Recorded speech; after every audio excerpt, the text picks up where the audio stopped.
Student, कैसे हो? सब बढ़िया? बोलो। 13 चैप्टर प्रोबेबिलिटी कैसा रहा? बहुत इजी है ना? आपने एक वीडियो आया ना अभी तक आपके पास, वो वीडियो बहुत इजी टॉपिक था। आपने कंडीशनल प्रोबेबिलिटी की बात करते हैं, बराबर, कि एक इवेंट के डिपेंडेंट दूसरी इवेंट बनती है, बराबर, उसको हम कंडीशनल प्रोबेबिलिटी कहते हैं, बराबर। उसके ऊपर अकॉर्डिंग हमारी एक्सरसाइज 13.1। और बच्चे लोग, मैं आपको बता दूँ, बस 2 या 3 फार्मूला याद रखो तो ये आपका 13.1 कंप्लीट हो जाएगा, बराबर। 13.1 बहुत इजी है। तो लास्ट वीडियो के अंदर मैंने एक्सरसाइज 13.1 के 8 क्वेश्चन तक की आपसे बात की थी, शायद आप लोगों को याद हो तो बच्चे लोग, बराबर। 8 तक के मैंने क्वेश्चन आपसे सॉल्व करवाए थे, याद है ना बच्चे लोग कि भूल गए? होशियार स्टूडेंट हो, वैसे तो सब कुछ याद रहता है आपको। चलो अब 9 से शुरुआत करते हैं। Question number 9। क्वेश्चन नंबर 9 इस तरह से कि एक अरेंजमेंट है, एक फैमिली फ़ोटो खिंचवाना है अपने को, बराबर, फैमिली पिक्चर।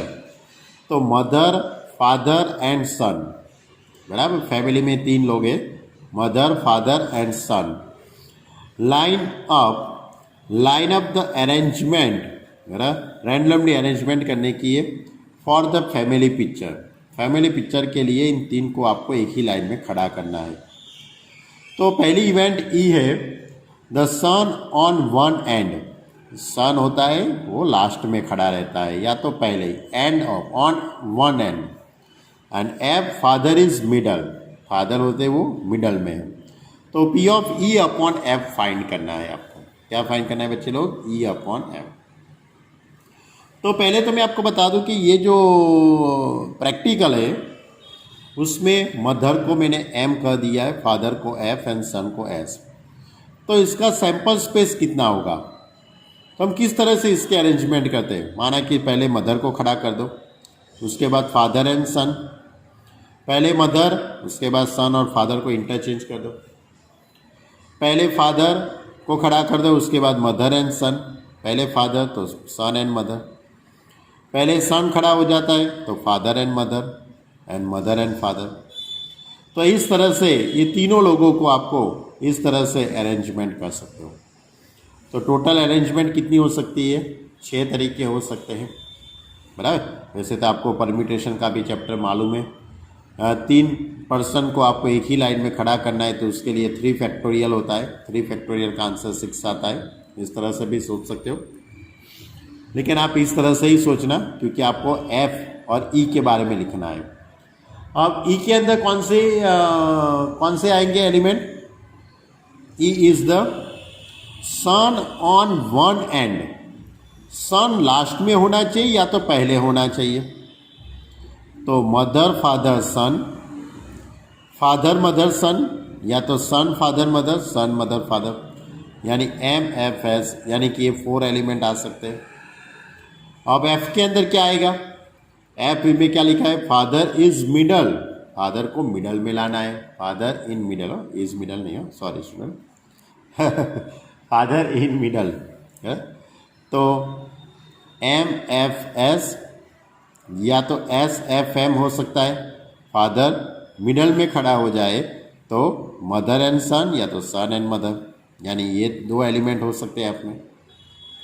अब आपको तो ई अपॉन एफ फाइंड करना है तो इन दोनों का इंटरसेक्शन निकालना पड़ेगा। तो E intersection F, E intersection F, इन दोनों का इंटरसेक्शन क्या होगा? M F S, S F M, ये आएगा ना। दोनों में इक्वल कौन सा है? ये एलिमेंट इक्वल है और ये इक्वल है। अब E upon F, E upon F, तो P of E intersection F upon P of F. अब ई इंटरसेक्शन एफ, इसके अंदर 2 एलिमेंट है यानी 2/6। एफ के अंदर 2 एलिमेंट है यानी कि 2 अपॉन एफ के अंदर भी 2 एलिमेंट है यानी 2/6। 2/6 कट हो जाएगा तो आपका आंसर कितना आएगा? 1 आएगा। मालूम पड़ा? बहुत इजी था भाई, फोटो खिंचवानी है, सेल्फी लेनी है तो कैसे खड़े रहेंगे। चलो question number 10, a black and red die are rolled. Black and red, ये दोनों डाई को आपको ऐसे फेंकना है, फेंको बराबर। तो स्वाभाविक इसमें 36 एलिमेंट हो गए, डाई है ना, एक डाई ब्लैक कलर की दूसरी रेड, तो 1 1 1 2 1 3 1 4 1 5 1 6 से लेके 6 6 तक आएगा। तो पहली जो होती है उसको हम रेड के ब्लैक रखना है और दूसरी है उसको रेड। अब पहला क्वेश्चन इस तरह से, find the conditional probability, find the conditional probability. क्या लिखा है, सम ग्रेटर देन 9 गिवन यानी कि पहले ये बनती है, गिवन द ब्लैक डाई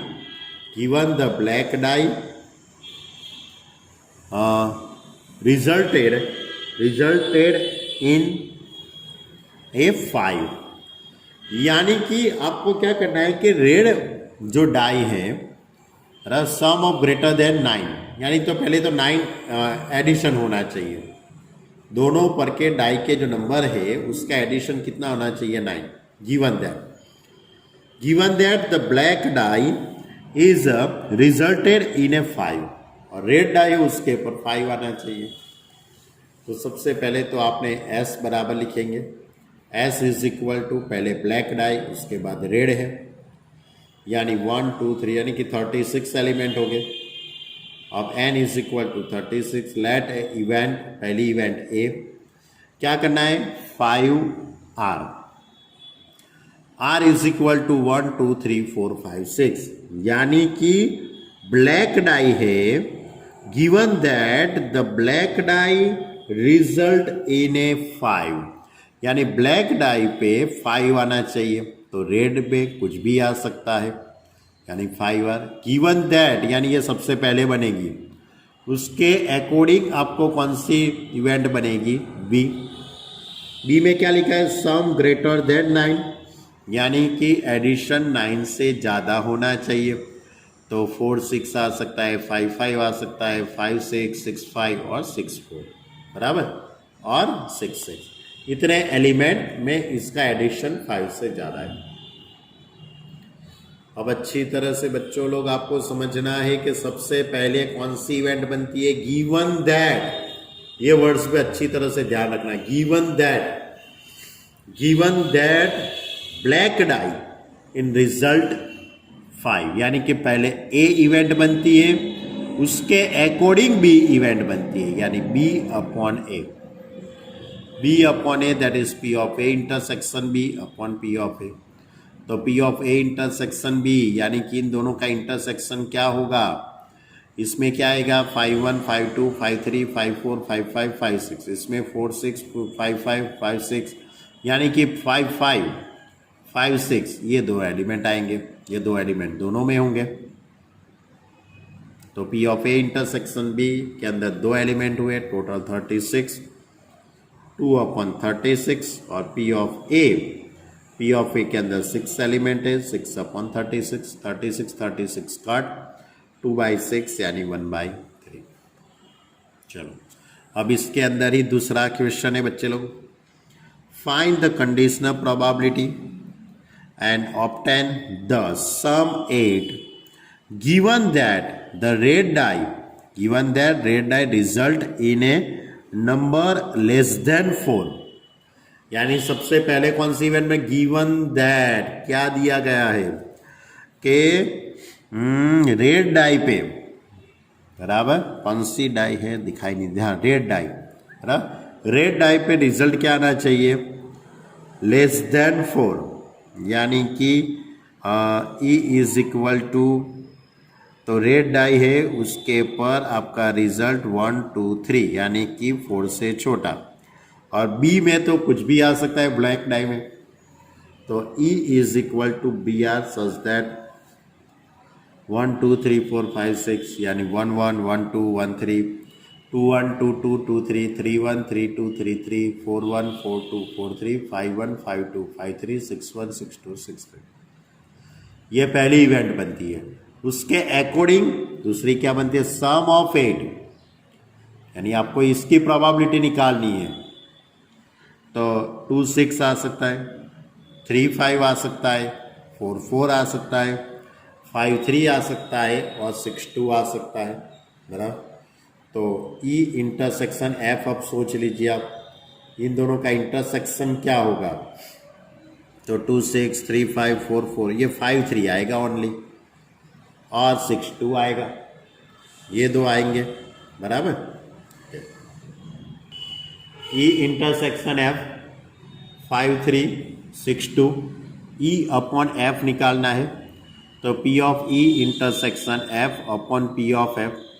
तो P of E intersection F, इसके अंदर दो एलिमेंट है यानी 2 अपॉन 36। एफ के अंदर 18 एलिमेंट होंगे यानी 18 अपॉन 36, यानी कि 36 36 cut 1 upon 9।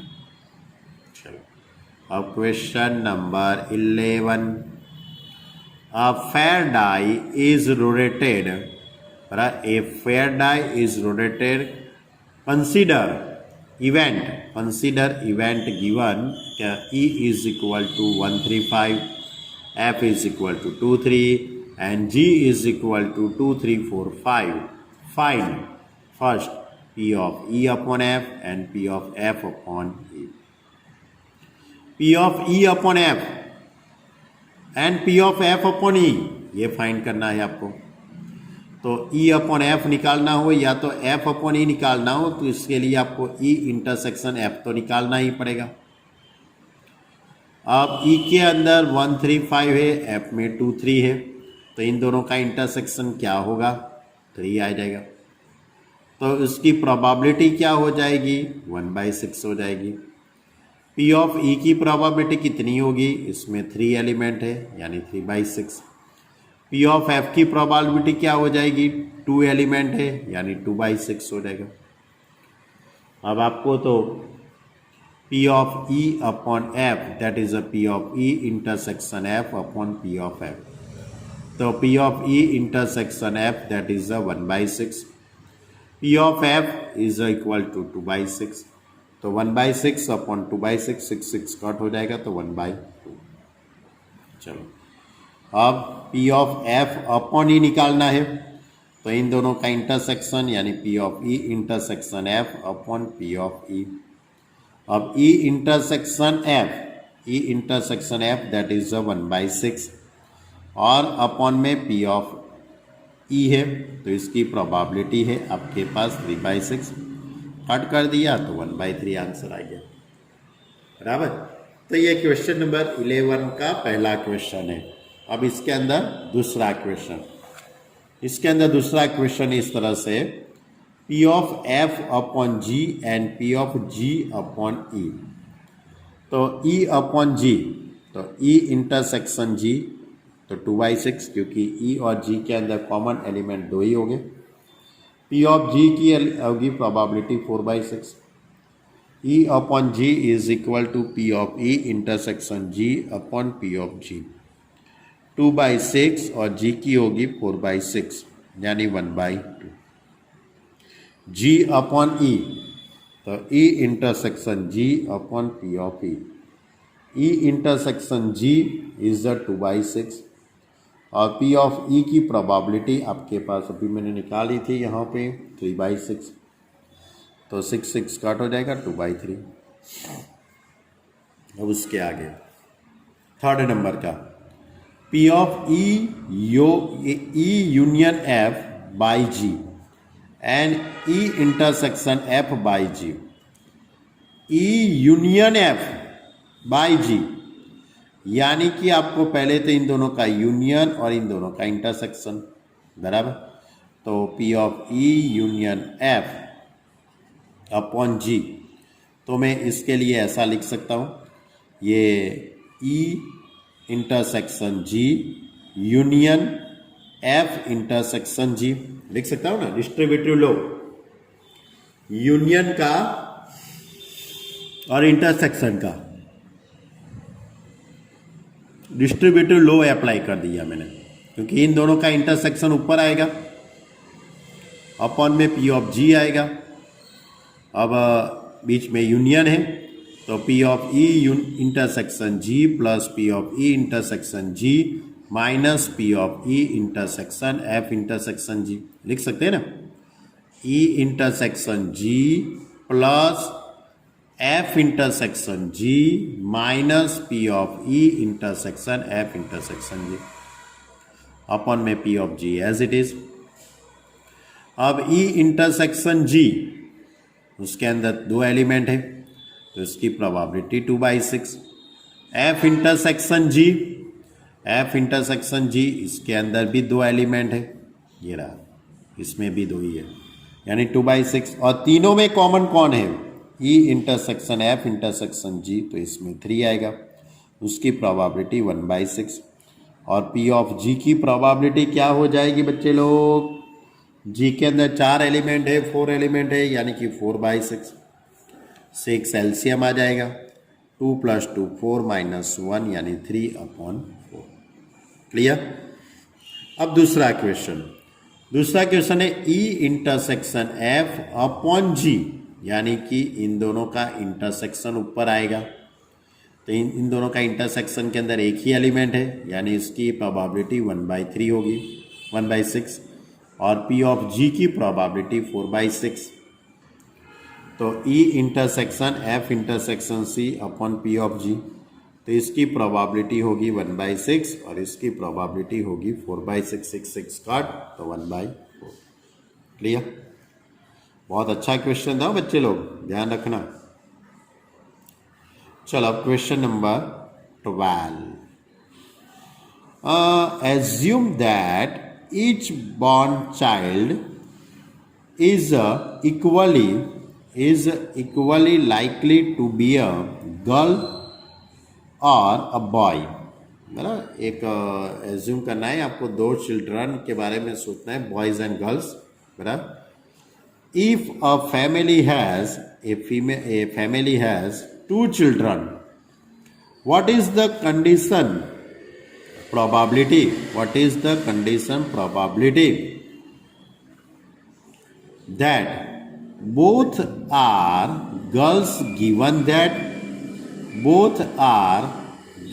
that number 1 the youngest is a girl।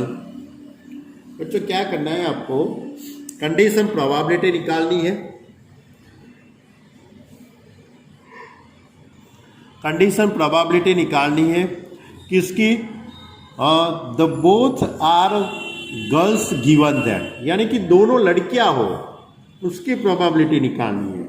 लेकिन कब? जब यंगेस्ट इज अ गर्ल, यानी बड़ी लड़की हो इसकी।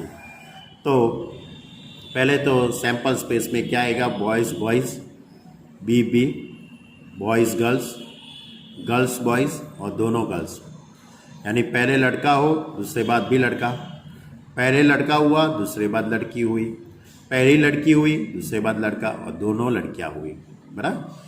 तो पहले आपको बताना है कि बोथ आर गर्ल्स, बराबर। तो बोथ आर गर्ल्स यानी कि एक ही एलिमेंट है, कौन सा?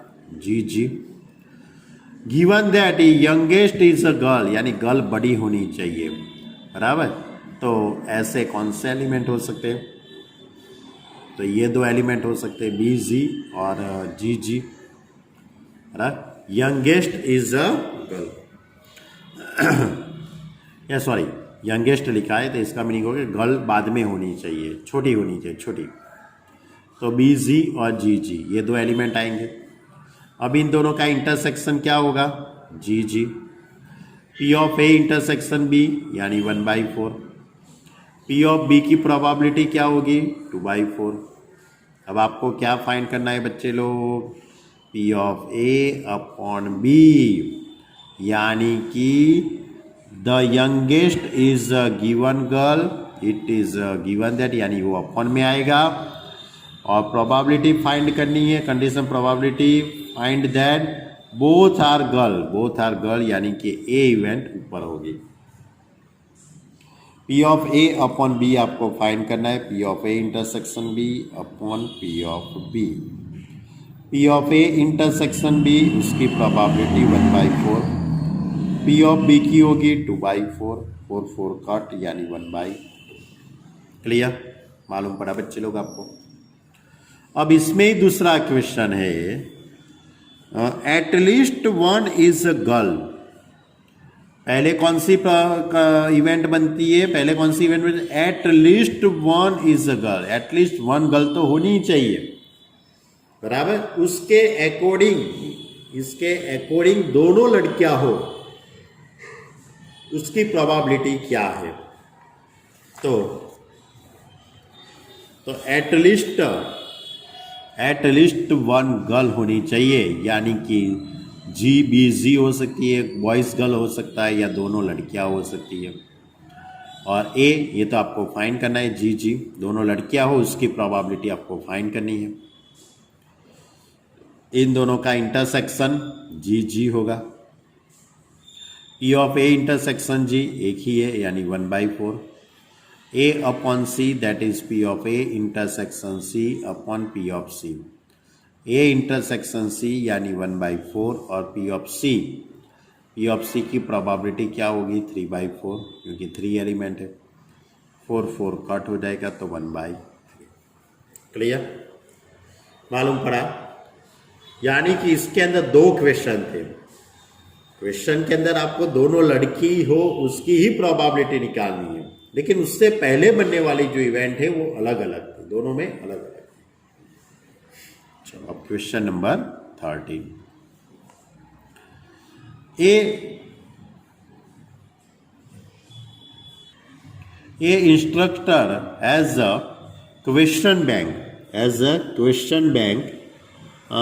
क्वेश्चन बैंक कैसी है, कंसिस्टिंग ऑफ 300 इजी ट्रू या तो फॉल्स क्वेश्चन एंड 200। ये क्वेश्चन बैंक है, उसके अंदर 2 टाइप के क्वेश्चन है। आप अच्छी तरह से पहले क्वेश्चन पढ़ लेना टेक्स्ट बुक में अच्छी तरह, क्योंकि इसमें आपको आधा दिखाई दे आधा नहीं दिखाई देगा, ऐसा होगा। आप टेक्स्ट बुक में अच्छी तरह से पूरा क्वेश्चन पढ़ लो पहले। तो क्वेश्चन बैंक है, उसके अंदर 2 टाइप के क्वेश्चन है, एक ट्रू और फॉल्स वाले, और दूसरे जो है एक ट्रू और फॉल्स वाले, और दूसरे जो टाइप के हैं उसके अंदर ऑब्जेक्टिव टाइप के हैं, बराबर। 300 easy true and false questions and 200 है वो difficult true and false question. 500 easy multiple choice question and 400 difficult multiple choice question, बराबर। 500 है वो इजी मल्टीपल चॉइस क्वेश्चन है और 400 है वो डिफिकल्ट मल्टीपल चॉइस क्वेश्चन है, बराबर। अब आपको करना है, if a question is selected at random from the question bank, what is the probability that if will be a easy question, आपको will be in easy question की probability आपको find करने की है, लेकिन कब, given that it a multiple choice question, यानी सबसे पहले आपको मल्टीपल चॉइस क्वेश्चन की प्रोबेबिलिटी निकालनी है, उसके अकॉर्डिंग आपको will be an easy question की प्रोबेबिलिटी। अब आपके पास 2 टाइप के क्वेश्चन है, ट्रू और फॉल्स वाले और एमसीक्यू वाले। ट्रू और जो फॉल्स है उसमें इजी क्वेश्चन कितने हैं, उसमें इजी क्वेश्चन है 300 और डिफिकल्ट क्वेश्चन है 200। एमसीक्यू में 500 और 400 है, यानी टोटल कितने क्वेश्चन हुए, टोटल क्वेश्चन हुए ये ट्रू और फॉल्स वाले हुए 500 और एमसीक्यू कितने 900। तो 500 प्लस 900 यानी कि टोटल मिला के, सब मिला के 1400 क्वेश्चन हुए। अब सबसे पहली इवेंट कौन सी बनती है बच्चे लोग, पहली इवेंट कौन सी बनेगी, मल्टीपल चॉइस क्वेश्चन। तो मल्टीपल चॉइस क्वेश्चन कितने हैं 900 अपॉन 1400। उसके बाद विल बी क्या फाइंड करना है, इजी क्वेश्चन की प्रोबेबिलिटी, तो इजी क्वेश्चन कितने, 500 प्लस 300 यानी कि 800। अब ए इंटरसेक्शन बी के बाद देखो इस तरह से मैंने एज्यूम कर दिया, A is a easy question, B that is a multiple choice question. Easy question की प्रोबेबिलिटी होगी 800 अपॉन 1400। मल्टीपल चॉइस क्वेश्चन की प्रोबेबिलिटी होगी 900 अपॉन 1400। अब ए इंटरसेक्शन बी, इसका मीनिंग ऐसे कितने क्वेश्चन है वो इजी भी होना चाहिए और मल्टीपल भी होना चाहिए, इजी एंड मल्टीपल। तो ऐसे कितने हो गए 500 question upon 1400। P of A upon B, तो पी ऑफ पहले इवेंट कौन सी बनी, मल्टीपल चॉइस क्वेश्चन, और निकालना किसका है, इजी का। तो P of A upon B is equal to P of A intersection B upon P of B. P of A intersection B is a 500 upon 1400. P of B is a 900 upon, यानी कि 0 cut 5 upon 9। Clear, बहुत easy question था ये भी। चलो अब question number 14। Given that two number appearing throwing two dice are different, दो dice है उसके ऊपर दो different number. Find the probability of the event, the sum of the number on the die is 4। आपको दो डाई यहां पे throw करने की है। जब दो डाई आप थ्रो करते हो उसमें टोटल एलिमेंट कितने होंगे, 36 एलिमेंट होंगे, 1 1 1 2 1 3 1 4 1 5, है ना।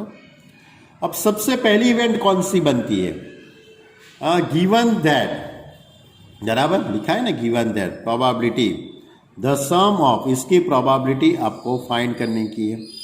लेकिन given that the number appearing throwing two dice are different, यानी कि दोनों डाई पे डिफरेंट नंबर हो, दोनों डाई पे डिफरेंट नंबर हो, वो इवेंट पहले बनती है, वो इवेंट पहले बनती है। यानी कौन से एलिमेंट हो सकते हैं, 1 2 1 3 1 4 1 5 1 6, यानी कि 1 1 2 2 3 3 4 4 5 5 और 6 6 नहीं होगा। यानी कि इसके अंदर 30 एलिमेंट हो गए, यानी 30 upon 36।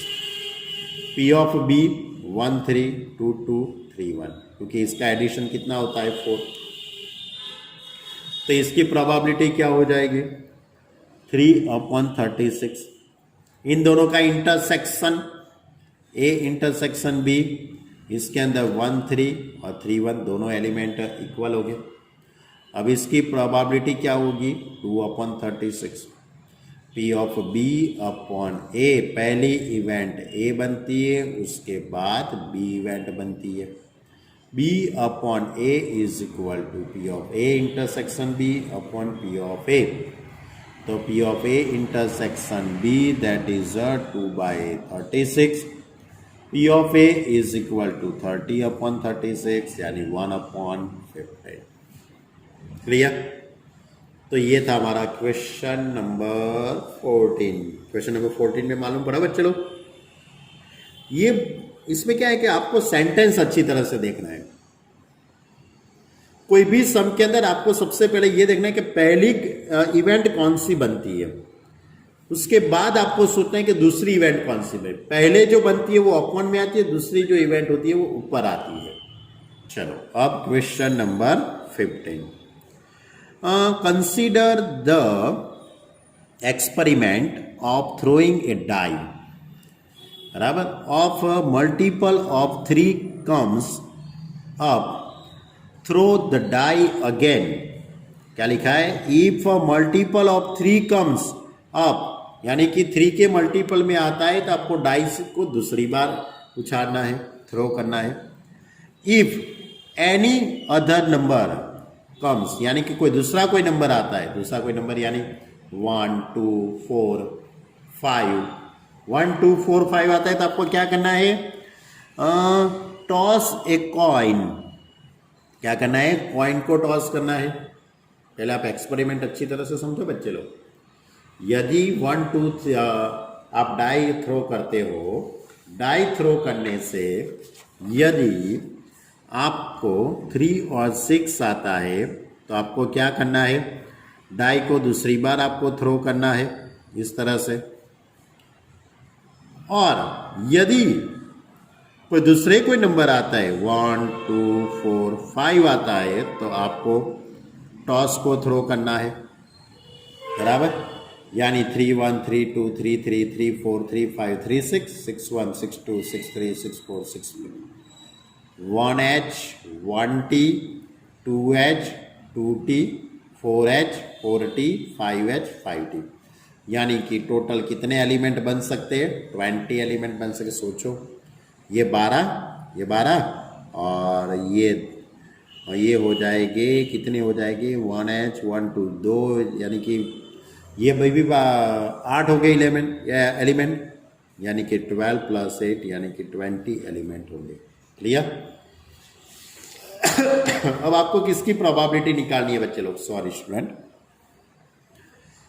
Find the conditional probability of the event the coin show a tail given that the coin show a tail, given that at least one die show a 3, यानी सबसे पहली आएगी एटलीस्ट डाई पे 3 दिखना चाहिए, और इसके अकॉर्डिंग आपको कॉइन पे क्या दिखना चाहिए, टेल।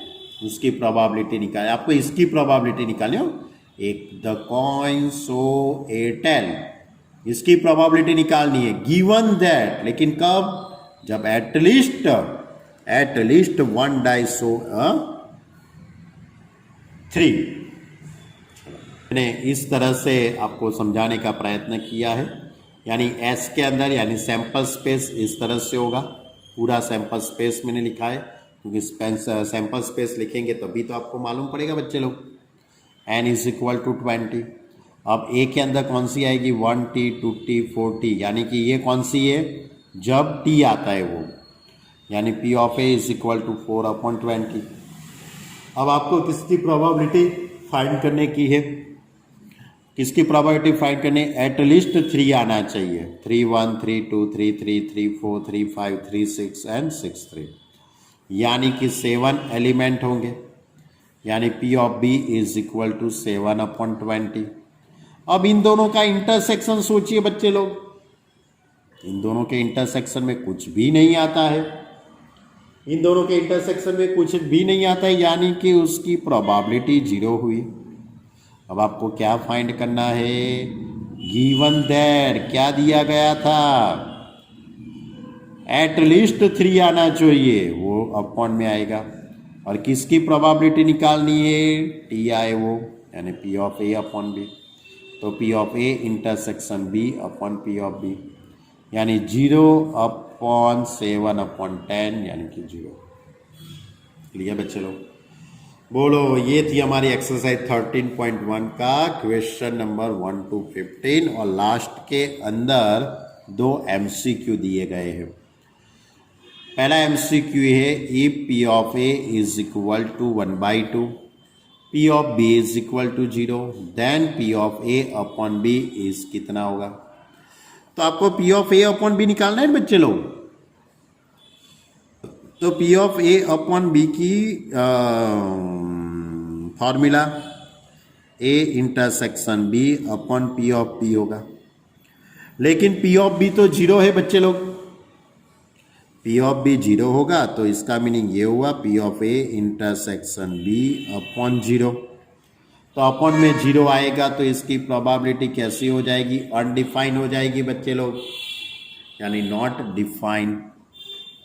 उसके बाद दूसरा क्वेश्चन है, दूसरा MCQ है, if A and B are event such that P of A/B = P of B/A, P of A/B = P of B/A।